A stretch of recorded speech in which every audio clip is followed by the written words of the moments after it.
అధ్యక్ష అవకాశం ఇచ్చినందుకు ప్రత్యేకంగా మీకు ధన్యవాదాలు తెలియజేసుకుంటున్నా.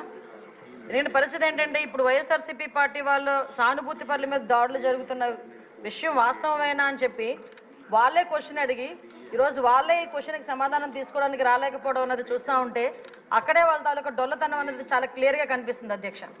ఎందుకంటే అధ్యక్ష ఉత్తరాంధ్రలోని ఒక సామెత ఉంటుంది అధ్యక్ష, అది ఇక్కడ చెప్పొచ్చో చెప్పకూడదో తెలియదు కానీ తప్పైతే క్షమించండి, తప్పైతే రికార్డులను తొలగించండి, తప్పు కాకపోతే మాత్రం ఉంచండి అధ్యక్ష.